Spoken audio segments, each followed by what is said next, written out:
पिछले एपिसोड में हमने देखा था कि वांग जुआन उस किन्मो के साथ टोम की तरफ बढ़ रहा था ताकि अंदर क्या मिलने वाला है उसकी जानकारी हासिल कर सके। लेकिन तभी वो ब्लड ग्रुप के जो बंदे थे ना वो वहां पर आकर पहुंच जाते हैं और वांग जुआन और किन्मो के ऊपर अटैक करने लग गए थे। तो इस चीज को देखकर वो दोनों उनके ऊपर अटैक करना शुरू कर देते हैं। लेकिन जैसे ये लोग सभी उस टोम के एंट्रेंस के पास पहुंचे थे वहां पर एक अजीब सा गार्डियन बीस्ट बाहर निकल कर आता है जो कि उस टोम की निगरानी करता है। और जैसे वो विजिटर्स को यहाँ पर देखता है ना वो गुस्सा हो चुका था। वो सभी आए हुए लोगों के ऊपर अटैक करना शुरू कर देता है। तो बड़ी मुश्किल से यहाँ पर वांग जुआन किन्मो को बचाता है, वरना तो किन्मो की जान जा चुकी थी। लेकिन जैसे जैसे वांग जुआन ने उसको बचा लिया था किसी को समझ नहीं आ रहा था कि असल में ये टॉम के अंदर ऐसा है क्या चीज जिसको गार्डियन करने के लिए इतना पावरफुल बीस्ट यहाँ मौजूद था। जिसके बाद यहाँ से ये एपिसोड शुरू होता है। तो इस एपिसोड की शुरुआत में वांग जुआन जब अपनी टीम के साथ उस टॉम के एंट्रेंस के पास पहुंचा था ना उसको दिखाई देता है कि यहाँ पर एक लड़की मौजूद है जो एक ओरिजिन रिसर्च फैसिलिटी की एक साइंटिस्ट थी। वांग जुआन और उसके टीम वालों को पता नहीं चलता कि असल में ये लोग है कौन लोग और ये लोग यहाँ पर आए तो आए कैसे। तो वो जो साइंटिस्ट होती है वो बताने लग जाती है कि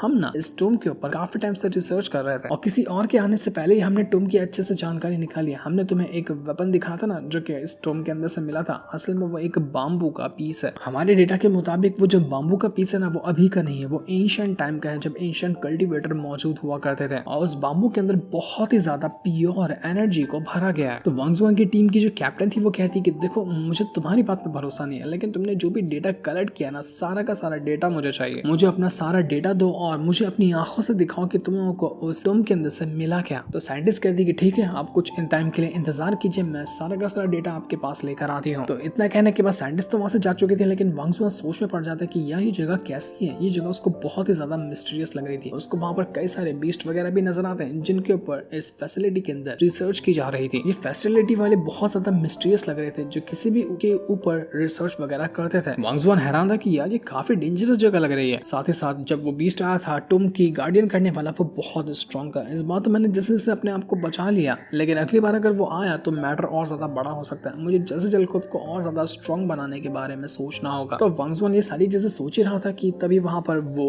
साइंटिस्ट भी आकर पहुंच जाती है जो सभी को अपने साथ ले जाती है और बताने लगती है कि मैं आपको दिखाना चाहती हूँ कि हमें क्या मिला है। वो सभी को ले जाती है उसी बाम्बू के पास और पता चलता है कि ये बाम्बू असल में बाम्बू का पीस नहीं है बल्कि एक बोट है। एंशिएंट टाइम में किसी बहुत ही ज्यादा एक्सपर्ट ने इस बाम्बू को तराश करना सिर्फ एक ही बाम्बू से ये पूरी बोट तैयार की है जो कि बहुत ज्यादा कमाल की है और उसके अंदर से निकलने वाला और अब बहुत ज्यादा हाई रैल्म का है। अब जो एंशिएंट टेक्निक को कल्टीवेट करता होगा ना उसी को समझ में आएगा कि ये कितना स्ट्रॉन्ग और है। जैसा कि वांग जुआन को समझ आता था, वो हैरान रह चुका था कि इस बाम्बू के अंदर से इतना ज्यादा और कैसे बाहर निकल रहा है। साइंटिस्ट बताती है कि ये जो बाम्बू के मदद से बनी हुई बोट हमें मिली है ना ये खास बात नहीं है, सबसे खास चीज जो हमें मिली है वो तो आपको हैरान करके रख देगी। वो तुरंत ही दिखा दी है उस बोर्ड को अच्छे से जहाँ बोर्ड के ऊपर ना एक लड़की की लाश रखी हुई थी। ये लड़की अभी के टाइम की नहीं थी बल्कि एंशिएंट टाइम की एक कल्टीवेटर हुआ करती थी और वो सच में इतनी ज्यादा सुंदर और इतनी ज्यादा खूबसूरत होती है जिसका हिसाब भी नहीं था। मानो कि जब वो जिंदा रही होगी ना अपने टाइम की बिल्कुल हुस्न की रानी रही होगी। लोगों को यकीन ही नहीं होता कि ये अपनी आंखों से क्या देख रहे हैं। कोई लड़की इतनी ज्यादा सुंदर यहाँ पर कैसे रह गई। इसको देखकर ऐसा लगता है कि ये अभी तक के जिंदा है। हजारों साल पहले ये मरी होगी लेकिन आज भी उसकी सुंदरता वैसे ही कायम है। वांग जुआन तो देखता ही रह गया था। वो कहता है कि इसके अंदर से निकलने वाला ऑरा ना इनर रैल्म का लग रहा है जो कि बहुत ज्यादा हाई लेवल होता है एल्केमिस्ट के मामले में। वांग जुआन को समझ आ चुका था कि लड़की ना असल में अपने टाइम पे एक एल्केमिस्ट रहा करी होगी, वो भी नॉर्मल नहीं बल्कि बहुत ज्यादा हाई रैल्म की एल्केमिस्ट। साइंटिस्ट बताते हैं कि हमने जो डेटा कलेक्ट किया ना उससे हमें ये जानकारी मिली कि जब ये लड़की जिंदा रही होगी ना तो उसने हेवन में जाने के लिए एक ट्रिब्यूलेशन को फेस किया होगा और वो ट्रिब्यूलेशन होगा लाइटनिंग वाला। तो वो लाइटनिंग ट्रिब्यूलेशन को हैंडल नहीं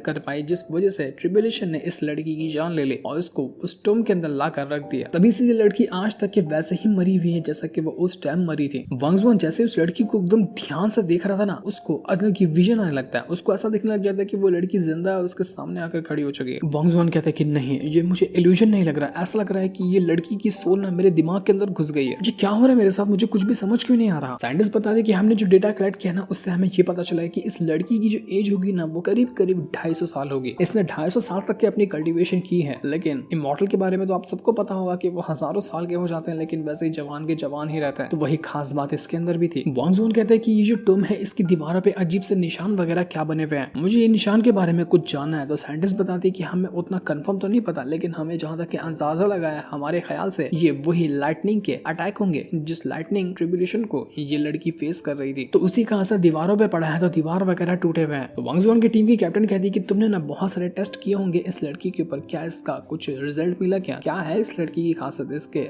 ऑरा वगैरह का क्या हम कोई यूज कर सकते हैं?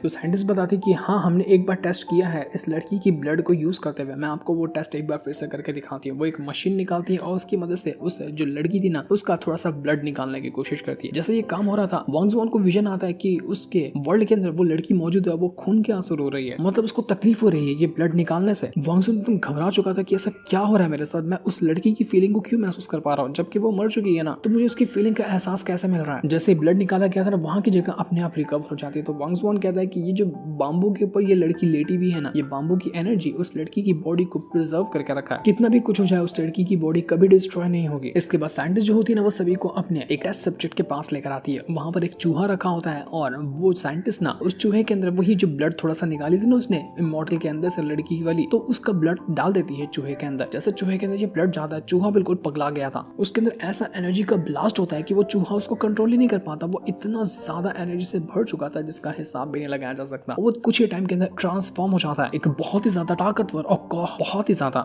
ज्यादा ताकतवर और बहुत ही ज्यादा स्ट्रॉन्ग बीस्ट के अंदर। वो सब चीज को तोड़ फोड़ करने लग गया था। इतना ज्यादा स्ट्रॉन्ग हो चुका था वो, मानो कि वो सारे इंसानों को खत्म कर दे। इतना सा ब्लड ड्रॉप लड़की का इस चूहे को कितना स्ट्रॉन्ग बना दिया था। इसलिए जल्दी से सेडेटिव डाल के, मतलब बेहोशी की दवा डालकर उस चूहे को शांत किया जाता। साइंटिस्ट कहती है कि हमने इस चीज से ये कंफर्म कर लिया है कि अगर उस लड़की का ब्लड ड्रॉप किसी के अंदर भी डाला जाना, वो इंसान स्ट्रॉन्ग हो जाता है। अगर हम उस लड़की का यूज इंसानों पे करेंगे तो हम सुपर ह्यूमंस बना सकते हैं, ऐसे इंसान जिनके पास बहुत ज्यादा पावर होगी। इसलिए वो इमॉर्टल लड़की जो है हमारे बहुत काम आने वाली है हम सबको स्ट्रॉन्ग बनाने में। तो वांग जुआन जैसे ये सुनता ना, वो कहते हैं कि ये कितनी गलत बात है, मैं ये होने नहीं दूंगा। एक लड़की की लाश को यहाँ पर ये लोग बिल्कुल सामान की तरह यूज कर रहे हैं, ये कितना गलत काम है। वांग जुआन के टीम की कैप्टन भी कहती है कि देखो ये जो एल्केमी लड़की है ना, ये बहुत ही ज्यादा प्रीशियस है, इसके ऊपर इस तरह के घटिया रिसर्च करना अभी ठीक नहीं होगा। जो तुमने जितनी रिसर्च कर ली है उसको वहीं पर स्टॉप करो, आगे से इस लड़की को हम हैंडल करने वाले हैं। ये लड़की हेवन में जाने वाली थी लेकिन ये इस चीज में कामयाब नहीं रही, तो इसके अंदर कुछ तो खास बात होगी, तभी तो उसको हेवन तक के जाने का मौका मिला था। साथ ही साथ उसकी बॉडी अभी तक के प्रिजर्व है। तो एक काम करो, खाली उस लड़की का ही नहीं बल्कि वो बाम्बू जो है ना जिसका बोर्ड बना हुआ है उसका भी टेस्ट लो, क्या पता उसमें से भी कुछ कमाल की चीज मिल जाए। तो साइंटिस्ट कहती है कि हमने उसका टेस्ट पहले से ले लिया, अगर आपकी को रिपोर्ट चाहिए तो हम वो रिपोर्ट दे देंगे आपको। लेकिन वांग जुआन को अभी भी वो जो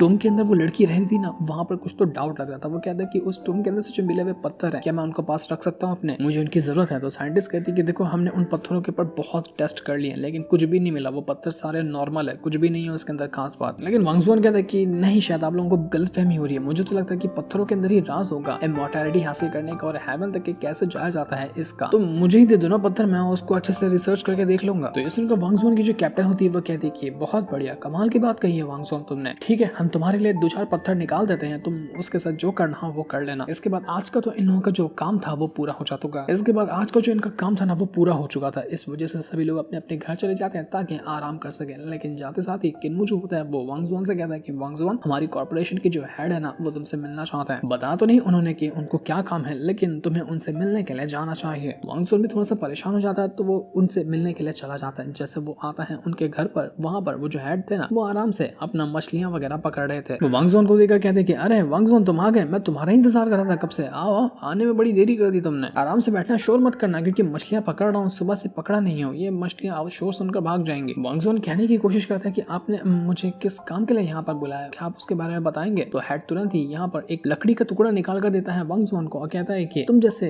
इंसान का आजकल मिलना ना बहुत ज्यादा मुश्किल है, जो ओल्ड आर्ट है यानी कि इमॉर्टलिटी वगैरह को इतना ज्यादा दिल से प्रैक्टिस करता है, उसको मानता है। वो जो लकड़ी का टुकड़ा भी उसको मिला था ना वो कुछ और नहीं था बल्कि वही बाम्बू का पीस था जिसके ऊपर वो लड़की की लाश रखी थी ना, बोर्ड बना हुआ था बाम्बू का, उसी का पीस था। ये बाम्बू का पीस वांग जुआन कब से हासिल करना चाह रहा था लेकिन उसकी हिम्मत नहीं हुई कि वो उसको कह सके, तो हेड ने उसके लिए ये दे दिया। वो हेड वांग जुआन से कहता है कि इसको मेरी तरफ से एक छोटा सा गिफ्ट समझ लो, क्योंकि मुझे पता है कि तुम्हें ये चाहिए था और मैंने तुम्हारे लिए ये हासिल कर लिया। तुम जानते हो ना कि ये छोटी सी चीज कितनी ज्यादा कमाल की और कितनी ज्यादा खतरनाक हो सकती है। ये किसी को भी स्ट्रॉन्ग बना सकती है, किसी को भी इनडिस्ट्रक्टेबल तक के बना सकती है। अगर इस पे रिसर्च किया जाए तो हमारे जो ओल्ड आर्ट है यानी कि कल्टीवेशन वगैरह मेथड जो है उसके ऊपर सवाल भी उठ सकते हैं, या तो उसकी सच्चाई बाहर आ जाएगी या फिर लोग उसको झूठा मानने लग जाएंगे। बहुत लोगों ने कोशिश तो की लेकिन लेकिन आज तक कभी इसकी सच्चाई बाहर निकाल ही नहीं पाया। कोई नहीं समझ पाया कि क्या सच में ओल्ड कल्टीवेशन ज्यादा एडवांस थे, ज्यादा खतरनाक थे या आज वाली मॉडर्न है। जब तक कोई ओल्ड मेथड को फॉलो करते हुए स्ट्रॉन्ग बनकर नहीं दिखाएगा ना, तब तक ये साबित हो ही नहीं पाएगा। इसलिए वांग ज़ुओन मैं तुम्हारे पर इन्वेस्ट कर रहा हूँ, तुम्हारे पर मेहनत लगा रहा हूँ कि ताकि तुम स्ट्रॉन्ग बनकर दिखाओ, क्योंकि पुराने मेथड जो थे ना वो सब अब धीरे धीरे करते हुए खत्म होते ही जा रहे हैं। जब तक कि कुछ अजूबा नहीं होगा ना पुराने मेथड में, तब तक के लोगों को इस पर यकीन नहीं होगा। तुम और तुम्हारे जैसे जितने भी लोग पुराने मेथड को फॉलो करते हैं ना, मेरे दिल में उनके लिए बहुत खास जगह होती है। तुमने तो ओल्ड आर्ट को बचाने के लिए और अपनी मेथड को और ज्यादा स्ट्रॉन्ग बनाने के लिए अपनी जान भी कई बार खतरे में डाली है, जो जिसने मुझे और ज्यादा इंप्रेस किया। क्या बोलते हैं, कुछ और भी चाहिए कि मेरी तरफ से तुम्हें, जो तुम्हें इसी तरह से मेहनत करने में, ओल्ड आर्ट के अंदर, कल्टीवेशन वगैरह के अंदर करने में मोटिवेट करे?